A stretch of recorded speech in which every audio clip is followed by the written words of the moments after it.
Hi, it's Friday, October 18th, 2019, and this is the Pro and the Con Show. My name is Michael James Ott, and I am your host. Try to do it every day, and encouraging us to try to be better citizens and to be, to fight ignorance, basically. And the theme of today's show, or the title of today's show, is Russia. So Russia has... without doubt, without question, they've been trying to meddle in our affairs, and they've been fairly good at it.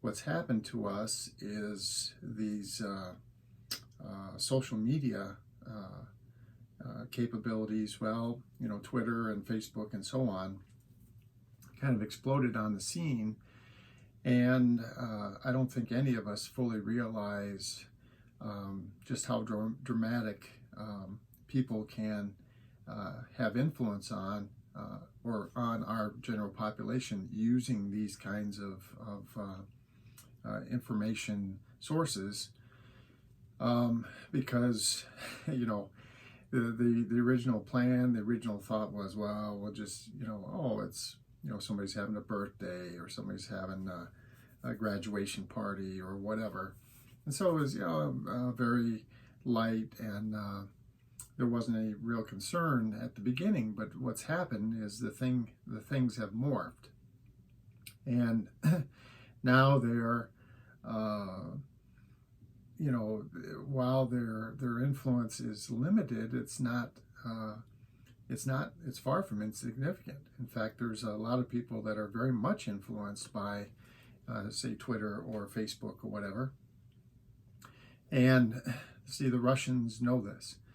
And the one thing that is absolutely true, and one of the main reasons why, there's a handful of reasons why Mr. Trump has not been doing a very good job for us, because he either totally miscalculates the influence of Russia and just how much they would like to have negative impact upon us, or he has, been coordinating with them. But the main point behind Russia's effort here is they want to destabilize the United States. And why is that? Well, because it weakens us, and as we grow weaker, the Russians, and especially Mr. Putin, who is the head of the Russian government, they get stronger. And for some people who are focused on accumulating wealth, influence, and power, gaining in power, gaining influence, this is what they live for. This is their sole purpose in life. And so just like the United States has done in the past, we have tried to have influence on the governments of other nations, and sometimes very covertly, hidden, with hidden efforts. The Russians are doing the same to us. So I spoke I'm trying to call up this one picture here. In a show, it's been a couple of months now, that Netflix has a program, and I just looked, and it's still there. It's called The Great Hack, and this is what the image looks like if you look it up, if you do a search in Netflix.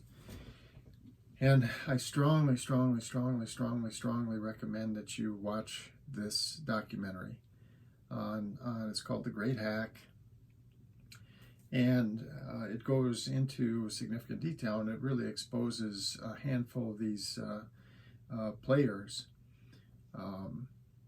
people around the globe that have been very integral in enabling this kind of behavior, and what they've tried to do, and not only what they've tried to do, but they've done successfully, both here in the United States and in various other countries around the world.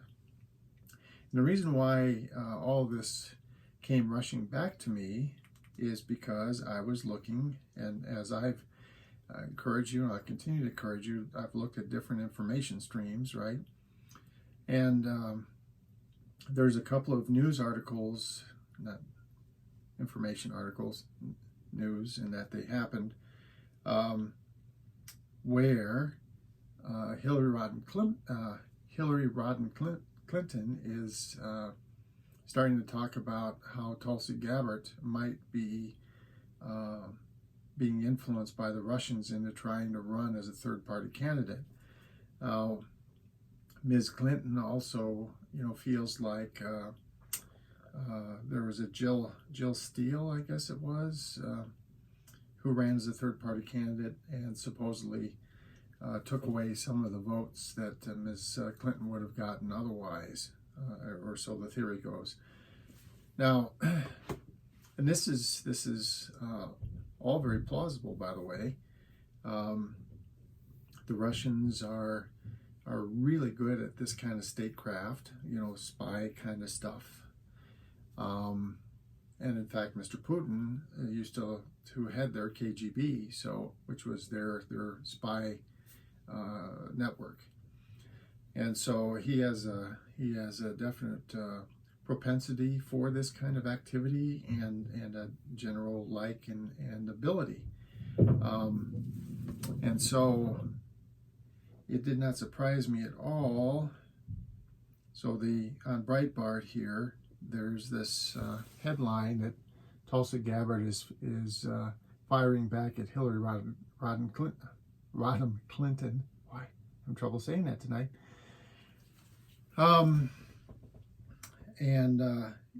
The thing is that the Russians are sitting back and just enjoying this to no end.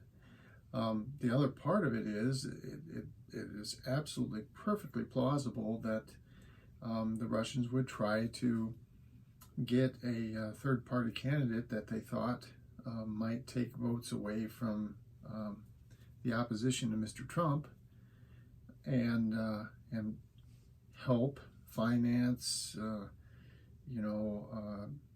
do advertising or whatever for this third-party candidate, with the intent of again trying to destabilize our election process, try to influence the election process, and also cast doubt on our election process.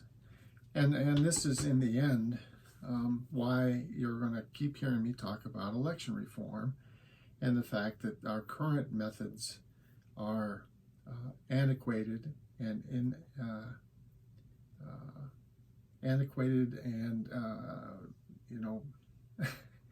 fruitless or inadequate. And the reason is that we have these people who would want to be king, and Tulsi Gabbard and Hillary Clinton and all these people have some element in them, and some of them much more than others, who would be king. And these people are easily influenced by the spy networks, because people who aspire to do this, they're not serving the people in general, they're serving themselves. And so they self-identify, and then they're driven to try to win, to try to make the office, and very often, because of their internal drives, they'll do anything basically to get there. And so the spies will nurture this and cause this to go to become reality. Now, whether or not Tulsi Gabbard is really, whether the Russians are really targeting her and trying to make her some kind of agent, or maybe unwitting, she might be an unwitting participant in something like this. In any case, it all stems to how we currently identify and elect officials. And the way to get rid of it all, and this is another case, get rid of the influence of foreign countries, get rid of the use of all the big money, get rid of the influence of special interest groups, and the way you do that is you adopt a system that's much more similar to jury duty than the current election system, or at least the way we identify candidates. So jury duty. So you randomly select people. There's certain criteria, just basic ones like age and where they live, that kind of thing. And whoop, here's a pool. And whatever that size of pool needs to be across the country. Maybe there's 5 or 6 people identified from every state, or 10, whatever. So somewhere in that range, and they're a candidate pool. And just like jury duty, some large number of them are going to go back home and not be put into elected office. But from that pool, we can, just like in a jury situation, we can screen these people to see what their skills are and how adept they might be at serving in the various places within the government organization. And then, that we control all this. We put it all on very standardized formats, very standardized inputs. And so all of these candidates are on a level playing field, and there's no money. It's all, paid for by the federal government. By the way, it's not going to be a lot of money. A handful of millions of dollars to take care of this system. And most of that will be spent on making sure that the security is there, that there's, cybersecurity is in place to protect this system. And the other thing that we'll have is we'll have the candidates themselves who will be able to look at the system and say, yes, this information here is indeed accurate. Or these comments that people are making, I do or do not agree with them, whatever the case may be. But so we've got this duality of checks where the candidate themselves can say, yes, in this highly controlled environment, I know what's on there, and I know what's accurate from my perspective. And then we could have certified commenters who also would make comments about what they think is accurate or inaccurate or whatever. And then in the end, then we go through the screening process, and we'll very quickly limit the number of real candidates to the various positions. And then we finally have these elections, and it's all on the system. And we, as Americans, just have to go to one location, and we can see summaries of these people and where they've been and what they've done, and the tributes to them from neighbors and friends or whatever. And then we can just decide, okay, this is the person we want as president. This is the person I want as a senator here in Wisconsin, and so on. And so we definitely need to go and change the way that we find candidates and promote them into office. The structure itself is very sound. It's how we're getting candidates into that structure that is the Achilles heel of the system. And the Russians, this is another case where it shows that the current system of people volunteering to try to run for office and try to attain the office and so on, this has this fundamental flaw, and it allows all kinds of influence into our politics that doesn't belong there, and is really being hugely detrimental to how effective our government can be. All right, so the Russians, watch out for them. Third-party candidates, please don't run, especially if you're basically don't run. No third-party candidates this year. Can't afford it. The Russians are probably going to try to influence that in a big way. And then the rest of us, we have to be very, very careful and look at multiple information sources and really try to glean the truth, so we know what we're doing to the best of our ability, given all the information that's out there. And step by step, we need to reform our election process. Okay, Start talking to your friends and neighbors about it. Reform the election process.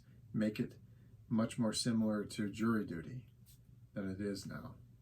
All right? So for the Pro and Con Show, my name is Michael James Ott.